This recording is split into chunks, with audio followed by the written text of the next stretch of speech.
What's up, everybody? It's your boy YB Terrion, aka Big Homie Scrub Dog, back with another episode of Planet 24/7 Podcast. We got a really dope guest today. Goes by the name of J Smoove. But before we get into the actual interview, let me go ahead and just read this very colorful, very exciting resume. He is one half of J Squad along with his brother. His brother is not here today. He's tending to family, so we're gonna go ahead and talk to him in honor and support of his brother. Not like he's dead or nothing like that, because he's clearly alive. Okay. Yeah, definitely alive. Shout out to Jesse. He is also one half of the Remix Maniacs. So if anybody's been on social media, TikTok or anything like that, there's a good chance that you guys have heard some of their beats before. And if you haven't, let me tell you where you've probably heard them. All right. They have credits in the NBA All-Star Weekend, Beyonce Experience Live. They have gone viral several, and I mean several times, right? Millions of streams across all platforms. They've been reposted and reshared by influencers like Spice Adams, Fiction, Twitch. Rest in peace to Twitch. They have been shared by Lizzo, Mr. Beast, Nickelodeon, out of all people, Lonzo Ball, Jada Pinkett Smith, and so many more. They are also the creators of Crump music. That's crazy. The creators of Crump music. If you guys ever hear any Crump music and all that stuff, they're the ones that created it. All right. He is also a DJ. And one of their biggest claim to fame, not the only one, but one of their biggest claim to fame is that they have a placement in Stomp The Yard, which is arguably one of the best dance movies ever, right? So, ladies and gentlemen, J Smoove from J Squad. How we feeling? Appreciate you. I'm good, bro. How you doing, man? I'm good. I've been practicing all day on that intro. It was beautiful. It was beautiful. Thank you. Man, so let's just start from the beginning. I need to know, was it always production? Has it always been music? Let's just start there. Has it always been music? Oh, yeah. I mean, it's been music since I was a baby, man. It really runs in the family, to be honest with you. Yeah. We're like the third generation of music, I would say, for the simple fact that my mom did it with her dad. Oh, wow. In a group they had, called the Fireballs. It was a gospel group. And then my mother and father did music in the 90s. Really? Had a group called Messenger Productions in Los Angeles, basically going against drug, That's the right. drug thing. Say no to drugs. In the gang violence in the 90s. And then that inspired me and my brother to get into it. So, it's always been music for sure. That's dope. So y'all like y'all own little Jackson 5, the I Jackson would think family. so. Yeah, for a Jackson family, yes, it runs deep. That's dope. So when did you get started with the music production? Has it been music production? Did you ever try and dabble in like rap or singing or anything like that? Or I mean, I think I can. People tell me I can rap. I got a couple bars. I feel it. I can if I want to. That's a flex. I mean, I can if I want to. I think I can do it. You know what I'm saying? But I mean, it really started the music wise. In the church. I used to play drums for my grandfather's church when I was like 12, 13. Yeah. And then, transitioned into middle school drumline. Oh, snap. Then from you was in drumline too, I was huh? in drumline, What'd man. you play? I played snare. Oh. I played snare, bass, everything. Okay. Essentially. I did the bass, yeah. The littlest dude with the biggest drum. The biggest drum. Yeah. That's how I usually go. But, yeah. That's dope. From middle school to high school drumline, captain of the drumline, played quads, played all the instruments at that point. And then that's when I really started honing in, I would say, like high school on the production side of it. That's dope. Okay. Same with my brother. My brother actually, shout out Lil Smoove, man. Yes, sir. Shout out Lil Smoove. To me, he's the GOAT of beats. Really? He really the heart of Crump music for real. Like, we'll get into the story how it all came together, but shout out Lil Smoove, man. Yeah, for sure. He got into production and drums in the same, in high school as well. So. Okay. So let's kind of segue into that right now. Which is a really good segue.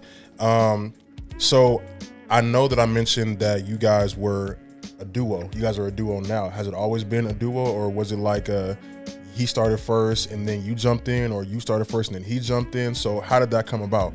Well, I started first. I was the first one to really get into music. Okay. He was more into like gaming because he's a really good gamer too. What's the game of choice? I mean, he was killer at Call of Duty, but like the early Call of Duty. That's my game.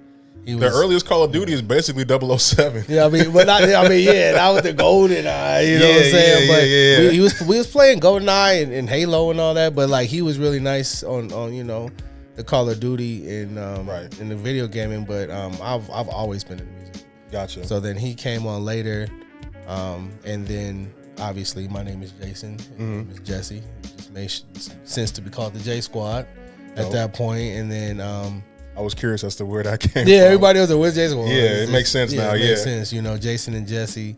And then after we had, you know, things moving on, we met J-Trax in high school. And shout out J-Trax. That's my guy. J-Trax, boy, is fired. Yeah. When we met him, he was just out of this world.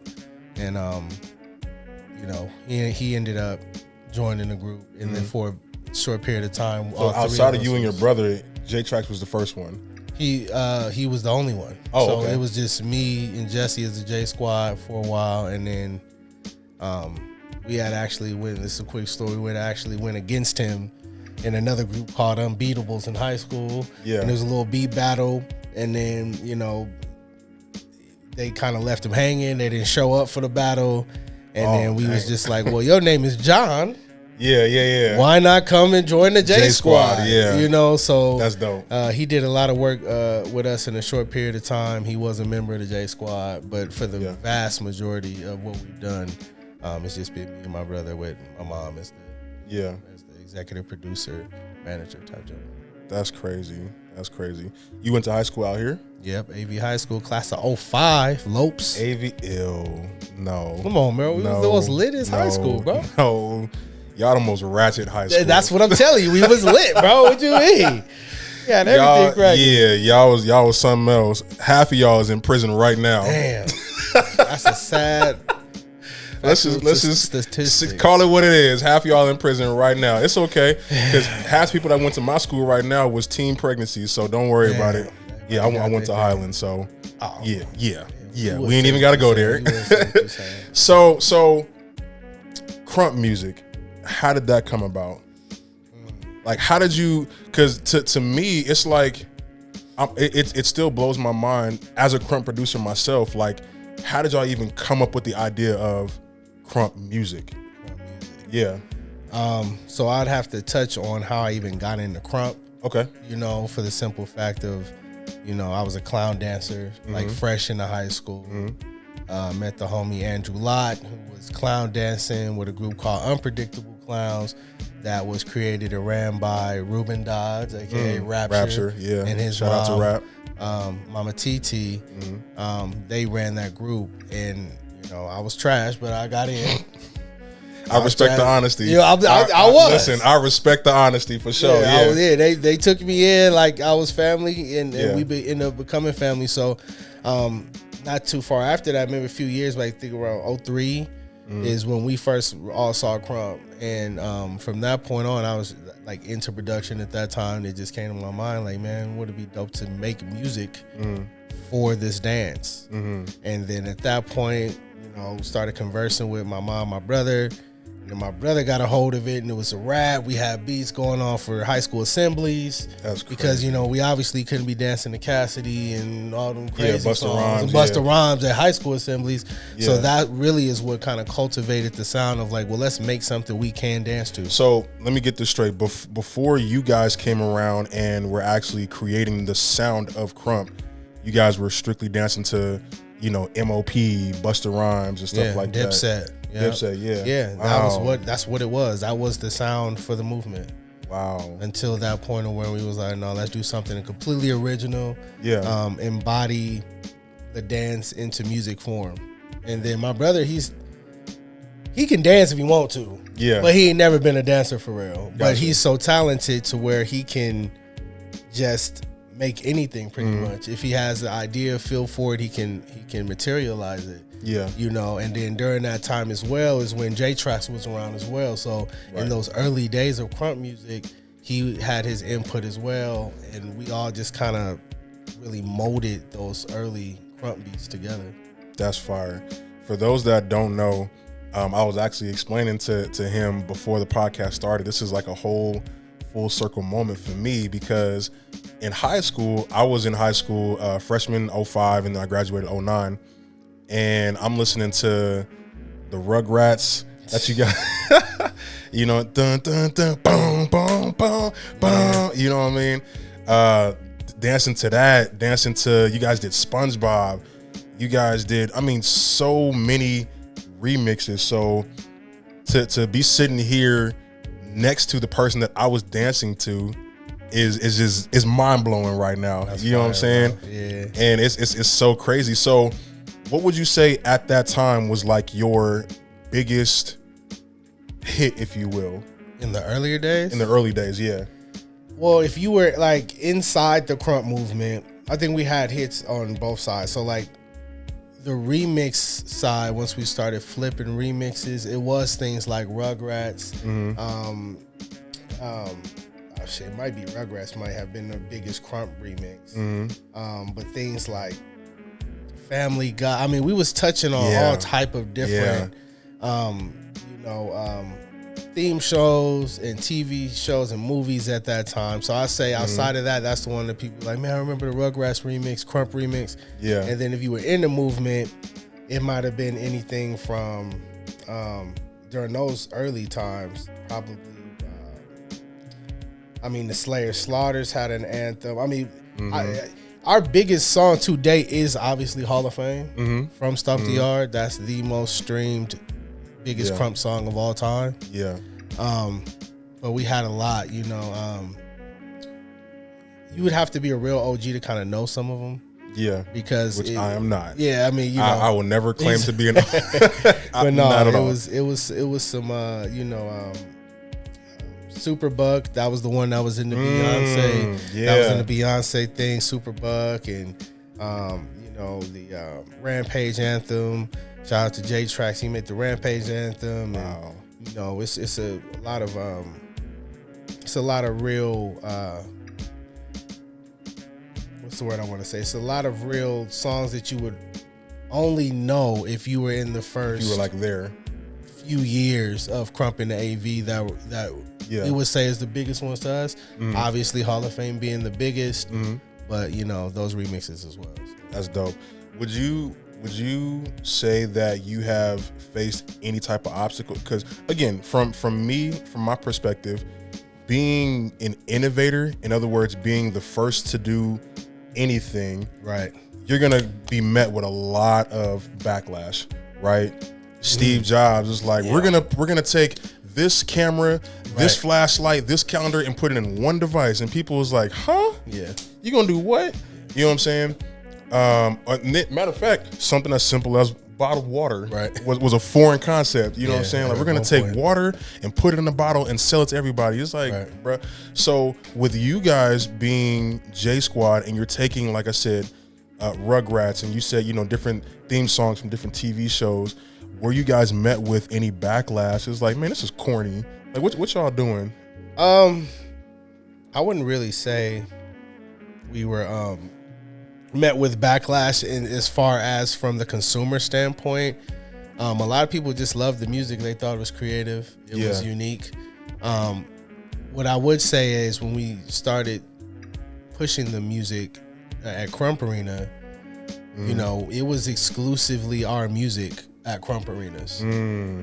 So if you will never really find, except for maybe the first one or two when we were really putting it together, you won't find anyone else's music. So everybody didn't like that. They wanted to bring their music. Once it started becoming a thing of being a Crump producer, everybody wanted to come bring their songs to the event. I see. But we had a plan with that, and we executed it properly. And, you know, now Crump music is all over the world. It's actual Crump producers as an occupation. Yeah, that's real. But believe me, I know. I've made quite a bit of money off of being a Crump producer. Man, and you know what? Just another full circle moment is, you know, for people that don't know, like I said, I do also produce Crump music. But when we collabed on my album and we flipped Samurai Jack. Yeah. And man, That was so crazy to me. I promise you, I was at the house like flipping out. I'm like, I'm about to get a track from J Squad. I'm about to get a track from J Squad. like I was losing my mind.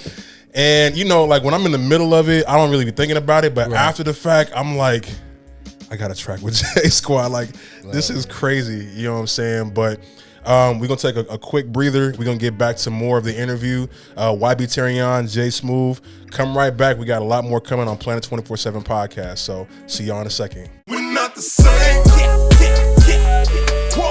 We're not the same. Yo, what's up? We are back with another segment of Planet 24/7 podcast. We still here with J Smoove. So if you guys have been tuning into the episodes, you guys already know this segment is where we kind of have some fun, ask some off the wall questions, and kind of get to know our guests a little bit more. So this game is called Squad or Nah. All right. Okay. So this is where I ask kind of like some this or that questions, like Coke or Pepsi or summer or fall or whatever the case may be, right? Okay. Just kind of get some insight on who you are, because, you know, some people, they see people that have done things in the industry or whatever, and they forget that they're human too. Humans, yeah. You know what I'm saying? So this is what this whole segment is about. So let's just go ahead and start simple. Let's do summer or winter. Winter? Why? Because I don't like to sweat, bro. I feel that. I don't. And I feel that. And I always say this to my girl because she always cold, but she's talking about, I'm like, whatever. She like the summer more. I'm like, I can do a lot to make myself warm, but I can't do much to not make myself hot. Yeah, that's true. That's true. That's a tongue twister right there. I'm not even gonna try and repeat that. You hot, bro. When you hot, you hot. Ain't nothing you can do about it. I can layer up on, you know what I'm saying? Big facts. And I just don't like to sweat. Big facts. I feel like, well, I don't really have no control over my body sweat, so I'm sweating right now. All right, so we know that you're a DJ. Yes, sir. Vinyl or digital? Ooh. So I'm gonna be completely honest with you. Please do.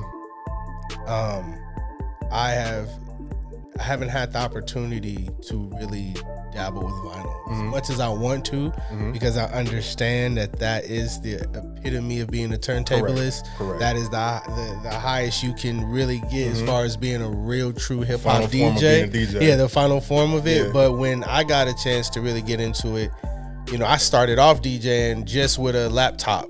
Yep. Which is crazy, like nothing else. Yeah. In high school. Oh, no controller, no nothing? No, it was just a laptop, and I was scratching and everything. It was wild, crazy. Like early days. And then I got my first controller, and then, you know, I've updated controllers, and then me being a mobile DJ, it's tough to drag around two techniques, and you know, in my little SUV, and it's hard to really. They're not very you know, mobile friendly, yeah. But I would love to. I think that if I have my choice, I'm pretty sure it would be vinyl. Gotcha. Okay, but for now, your answer is digital. Yeah, because you have to. I mean, even if I did, well, I mean, put it this way: even if I was using vinyl, I wouldn't be using vinyls. True, that's true. It's still gonna be a mat with some type of it'd be a turntable. So if you ask me vinyls or digital, it's digital. If you're asking me turntables or controller, I'd probably rather have a turntable. Okay, I respect that. I'm a DJ too. I'm just give me digital everything. I'm lazy. So. And it's easier for me. You know what I'm saying? Sure, yeah. Okay. When it comes to sampling, right? Would you prefer to sample old school music or new school music? Old school music. Okay. Because one, like if you listen to music nowadays, most it's of all it's old sampled school anyway. from old school stuff anyways. Yeah. And there's not, to me, music over time has not really gotten creative. Original, original compositions aren't really creative anymore. Yeah. So they're almost all sample based. Yep. And it's like if you go you're telling my business. Yeah, you know what I'm saying? No, look, I get it. That's the sample game. The game is don't. Sample, if you got a sample, do your thing. But you know, I would definitely, you know, that's where we go back to the vinyls. I will crate dig and really try to get actual vinyls find them hidden samples that people aren't using or didn't use, haven't used in a while, or use in the right way. And do it like that. So for sure, absolutely. You said something very key of using the sample in the right way. Yeah, you know, a lot of producers, they want to sample the same line, the same, you know, everything, and it's like, bro, we've already heard it. Like, you can't get more creative than that. No, they can't. You know, he's like, nah, they can't. I feel that. Okay. It's an interesting one. I kind of want to hear your opinion on it. Would you prefer remixing or take on the challenge of innovating? Let me get clarity. Do you mean remixing or producing when it comes to your something production, or doing something that is 100% original? Yep. Oh, it's gonna always be originality. Just because that's, you know, me personally and my brother too. You know, I came up playing on my mom's old, I don't know if it was a Roller or a Casio keyboard. I was just about to say Casio, yeah. Her old Casio keyboard where it was nothing but sounds on there. And, you know, I'm a little old showing my age, but I used to record on the tape recorder. Yeah. You know what I'm saying? Take that out, have 2 tape recorders and play what you recorded over here and then dub it and back and forth. So, I mean, you had no choice until the, you know, digital age really popped off, internet, you know, FL Studio, you know, you didn't really have an option to not be original. Yeah. So, and I think that's what kind of sets real great producers apart. Yeah. Is your ability to create sound, you know, create songs, melodies, beats, and everything original wise, as opposed to just using samples, even though there's nothing wrong with either. Yeah. I respect that. Because you do both, I still want to know which one you would prefer. DJ or producer? See, me, I would prefer, me personally, DJ. Because, Really? Well, only I reason was not expecting that. Well, my brother would tell you producer, because I grew up wanting to be a DJ before a producer. Gotcha. When I was 13. Gotcha. You know, when I was 13, my dad was supposed to buy me a DJ system, and unfortunately, he got killed before he could do that. On the same weekend, Sorry to hear that. we were supposed to go and cop that. So, to me, like, DJing has always been something I really wanted to really do. Yeah. And then it just so happened that as I got older, it's where I really took it seriously. So, like, I can make really good music, but I can move a crowd better as a DJ than I can just by a song. Now, my brother, he would tell you he's 100% producer, and he could DJ if he wants to. Yeah. So, Jack of all trades. I respect that. Okay. Here's one that I really want to hear the answer to. Would you prefer J Squad or Remix Maniacs? I need to know the answer. The people want to know the answer. J Squad or Remix Maniacs? Like, in what way? Like, music? Like, what do you got to be more specific? If you had to, and I mean like forced to, Right. put one of them down and rock with the other, which one would you rock with completely and leave the other one behind? Oh, it would have to be Remix Maniacs, for the simple fact that to keep pushing forward with that No, one? we would keep J Squad. Okay. We'd have to, for the simple fact that there's too much legacy attached to J Squad, and J Squad can do more. It's a lot of reasons for this. So J Squad can do more than Remix Maniacs can. Like, if I can sample a song from Naruto, and then nothing happened with it. It could just be popular and be streamed. Yeah. Or I can make an original composition and get it placed by Beyonce or Kendrick Lamar or something, right? And Very it true. become Very true. a hit song.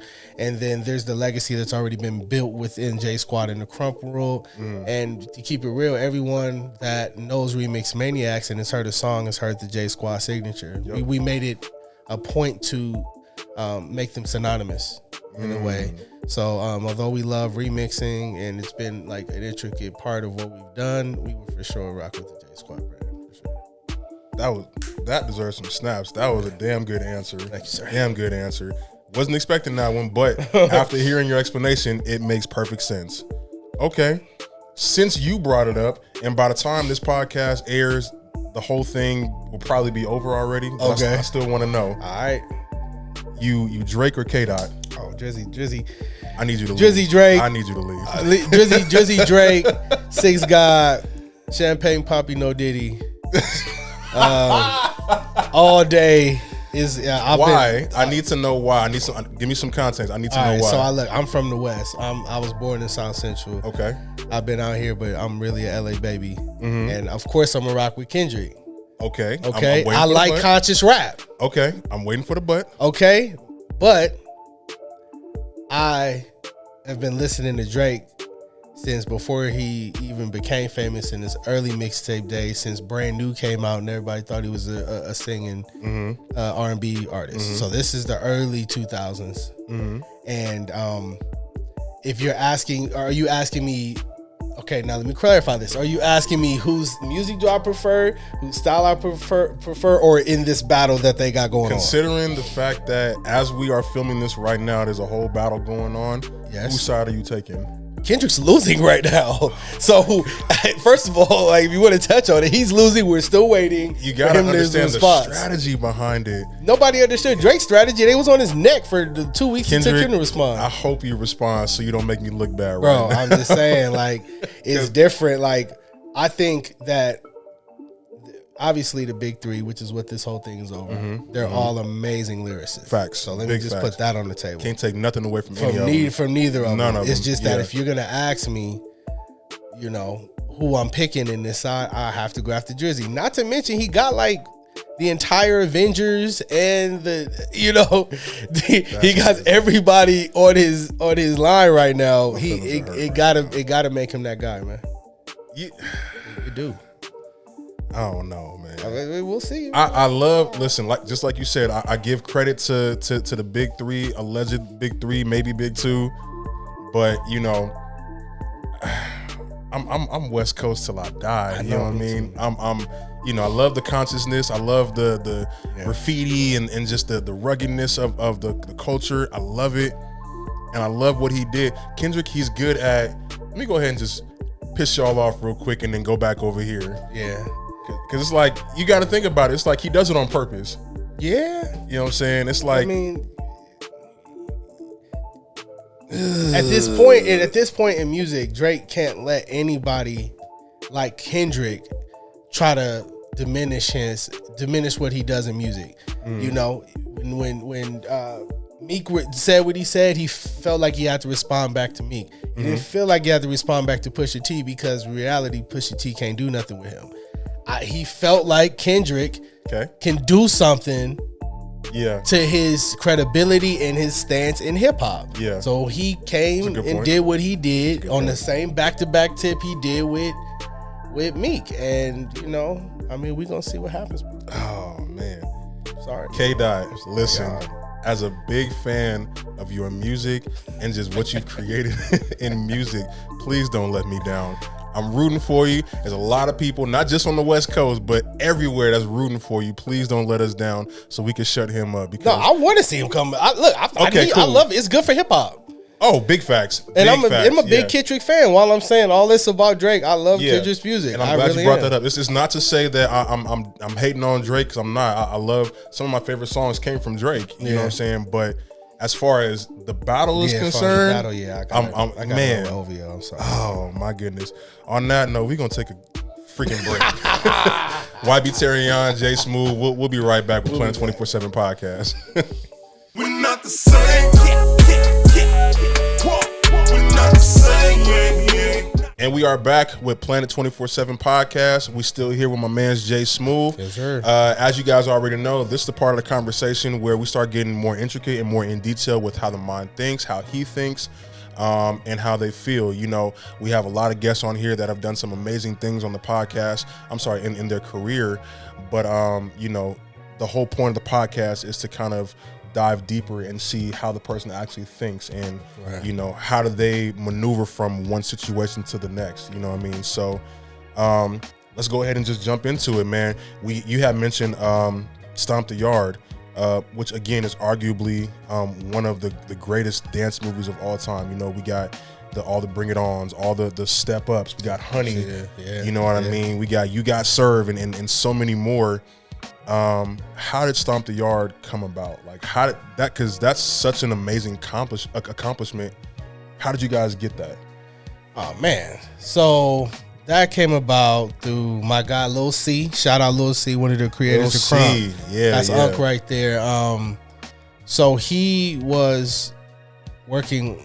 I think he did some choreography for the movie, and he was working on set. And one day he just got us a call. You know, gave us a call and said, "Hey, I was dancing during rehearsals and playing this song, and they want to feature it in the movie." And we were like, "Really? Wow. Okay." And the Hall of Fame anthem was an anthem we made for the group Hall of Fame. Yeah. So for those that don't know, Hall of Fame was a Crump group that had, consisted a lot of the that consisted a lot of Crump pioneers in it. It was kind of like the remix version of Cartoon Family. Cartoon Family is the first Crump group ever. Hall of Fame had a lot of those members in that group, and we made an anthem for them on our biggest album, which was Crump Anthems. And he danced to it, and I was set and called it. Was like, hey, they want to use it in the movie, man. And it's become the top selling biggest song of all time. Crump song. That's so amazing. Now, there's a lot of people that don't know that there's actually 2 Crump tracks in that movie. Facts. And a lot of people, they thought, I even thought until I got some clarity and talked to him, shout out to Hitman, by the way. A lot of people thought that both tracks were produced by you guys, you and your brother.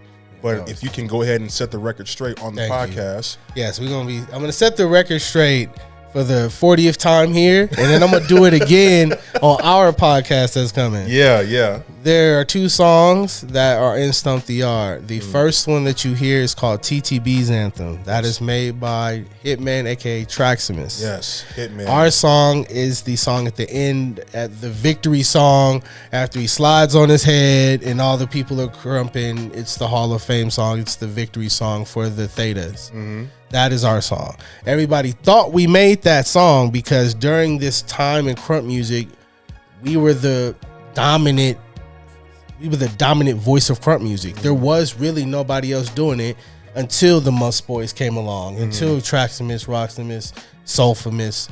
You know what I'm saying? Yeah. They came along, and then other producers came along. And then if you go on YouTube, people would just take these songs that they thought was ours, upload them, and then say that they were ours. If you go on YouTube, you'll never see anywhere of with us claiming that we've made TTBs ever. Yeah.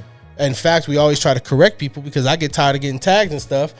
That ain't my beat, and I'm like, dang man, you know what I'm saying? So shout out to Traximus. We didn't make that. He deserves his flowers. He's finally stepping back, distributed it, he's claiming it. But yeah, man, that's not our fault. There's a lot of songs on YouTube from the early Crump days that people said we made that we did. Yeah. So how do you guys maneuver through that? Like, do you get some of the original producers? Because we already know that you guys are credited as the creators of Crump music. But because a lot of these newer producers make tracks that sound identical to you guys' style, does that get frustrating to where you have producers that go on YouTube, they see your name instead of theirs? Like, do you get these type of phone calls and stuff like that, or? So in today's Crump music world, I don't think it depends. So like a lot of the Crump music producers put their music out on like SoundCloud, and they don't generally like distribute it through DSPs and music platforms, so that it doesn't really get to like YouTube and things like that. So we don't have so much of that problem with the new generation of producers, and just there's not much we can do about somebody else uploading a song that they think was ours. And if any new producer, at the end of the day, you're gonna be able to break down any Crump song to the foundation. And we're the foundation. So it's always going to like sound somewhat similar. Even the new stuff.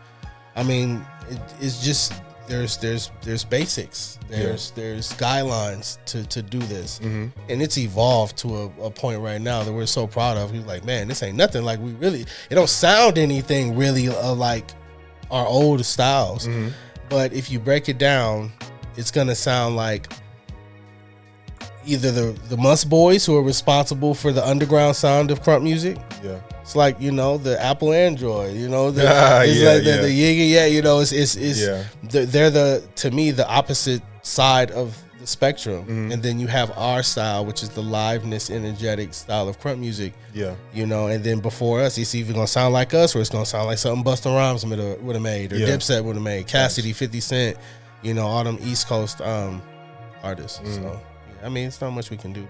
I feel that. I respect that. You had mentioned something earlier today, and I kind of want to touch on that.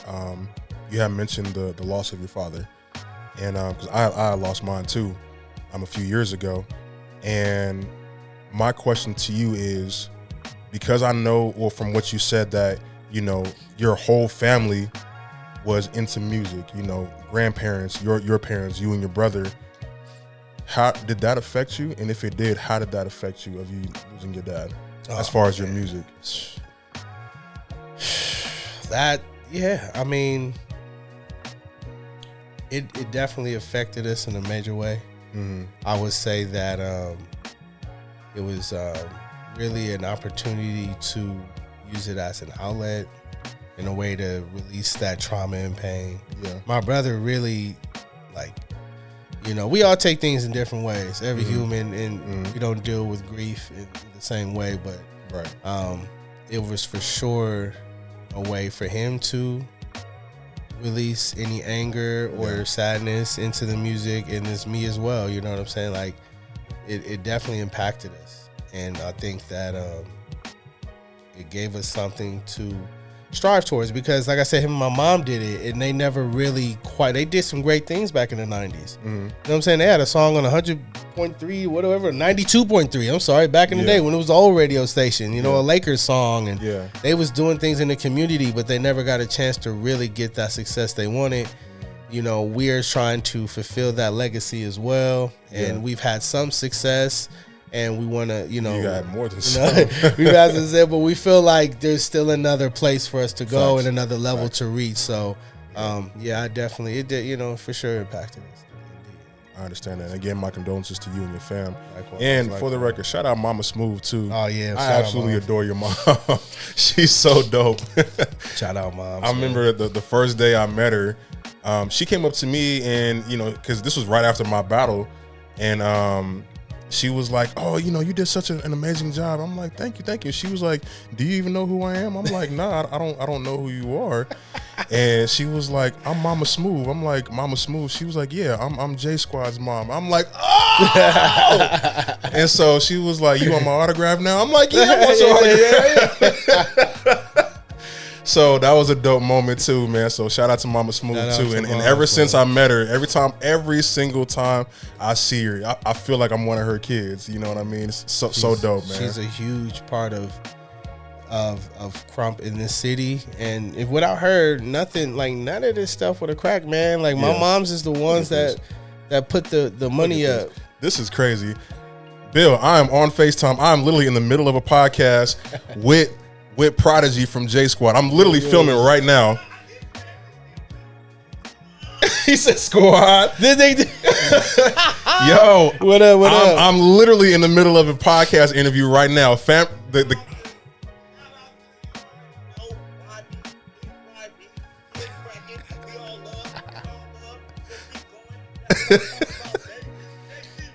JCReppin. Now you in the podcast episode. So let me call you back when this is over. All right, love you too, bro. That's funny. I wouldn't answer the phone for anybody else, but that's my dog right there. But I'm sorry. Continue, man. No, it's all good. Yeah, he did just message me too. That's crazy. Shout out to Kill Bill. Shout out. Yeah, that's my guy, man. She's responsible for a lot, man. Yeah. Correct me if I'm wrong. She's at one point, or still is, manager, right? Oh yeah, she's executive and producer. She's older now, so we've had to step up and do a lot of things because she's not the when we did this started doing this over 20 years ago. So Yeah. now, even then, she's done so much, man. She's the executive producer. She's the one that put the money up. We couldn't rent no buildings. We was kids. We didn't have no money. Yeah. She rented the money and rented the buildings and put up the money for Crump Arena. Wow. She's the one that helped invest and buy our first stuff and believed in our dreams and believed in her sons, and was a mom to a lot of these kids out here. Opened her house up for sessions. So same thing with Mama Titi. Mama Titi and my mom's is real heavy hitters as far as influential mothers in this movement. Yeah, so, for sure. Yeah, shout out to Mom. And she got a lot of sons. So you really, you definitely on there now. Yeah, for sure. Yeah, shout out to Mama Smoove for sure. Man, it's so incredible that because I've been around you a few times and seeing it, I almost never see you without your brother, right? Yeah. This is one of those rare moments where I see you without him. I know he's doing family stuff, but how important is it to have just that tight knit community of people around you, especially when you're out here being, you're the creator of Crump music and you have these different placements on different things so people know who you and your brother are, you know what I'm saying? So how important is it to have that tight knit circle around you? It's vital. You got to have people you can trust and rely on. And it's my little brother, man. He's all I got and I'm all he got. And my mom and that's it. We got that triangle. Yeah. And people have known that. Some people have been jealous of that. They don't really envy the relationship we have with our mom, but she's all we've had for a long time. Wow. So it's like she believed in us, and my brother says all the time that I inspired him to do music, which I appreciate and adore, and he inspires me today. It's a real full circle moment between me and him. So having that circle, like that tight knit community within ourselves and then within the community as well. So it's like us, and then we have the people around us that we know that we can trust that'll be there for us and believe in it. So it's vital. It's vital. I think it's super dope that you have you have your brother, but then you have your mom that's right there. And it's not even the fact that your mom is there supporting. She's like cashing out, like, here. You know what I'm saying? Like, because like you said, when you guys created Crump music, you guys were kids. You know what I mean? Teenagers. So the fact that you have your mom like putting up money and supporting, and then you got your brother who's like, nah, if you going down, I'm right here to hold you up. Like, that's important. You know what I mean? And I think that's a very pivotal moment. Has there ever been a time to where you and your brother was just not seeing eye to eye?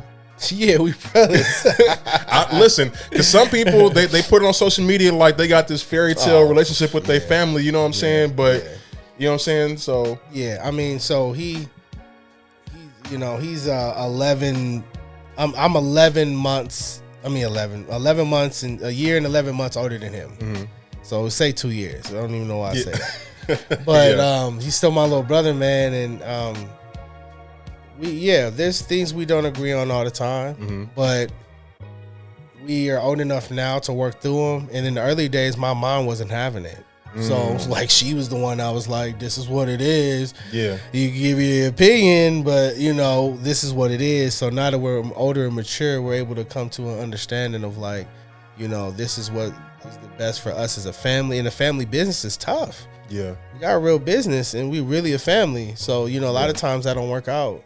And to be able to progress the way we have within our family and, still love each other at the end of the day is accomplishment in this business world alone.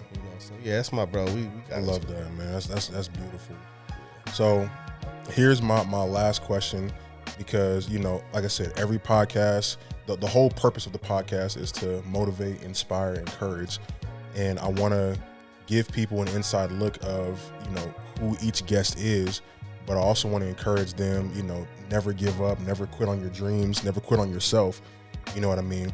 So my final question to you is, if you can give any piece of advice to that producer that's like, man, I'm never gonna make it out of my mom's room or my mom's house. I'm never gonna make it out of my city, whether a large city or small city.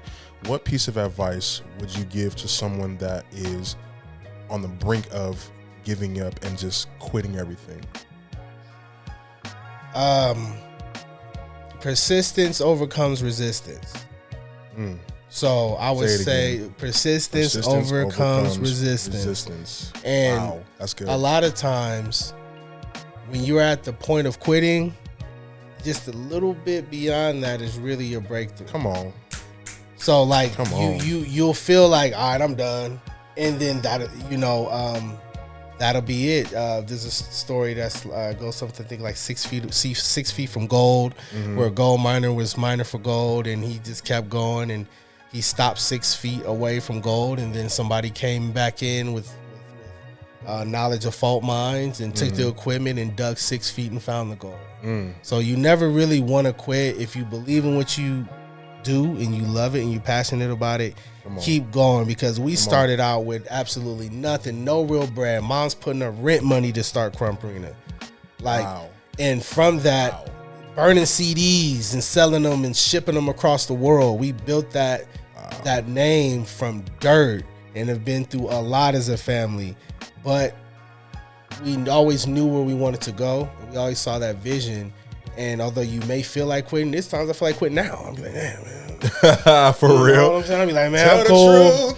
I'm cool, bro. But once you got to have that vision. You have to be literally able to see it, and you can't manifest it. So no matter what you going through, just really believe in yourself, because ain't nobody obviously going to believe in you until you do. And just keep pushing, because persistence overcomes resistance. The ones that make it is the ones that didn't give up. Sheesh. That's it. Wow. That's how you end the podcast episode right there. Ladies and gentlemen, YB Terrion, J Smoove, I appreciate you coming through, man. This was a great episode, man. Say it one more time. Persistence overcomes resistance. Persistence overcomes resistance. Remember that. All right, until next time, YB Terrion, J Smoove. Yes, this has been Planet 24/7 Podcast. We'll see you guys next time. We're not the same. We're not the same.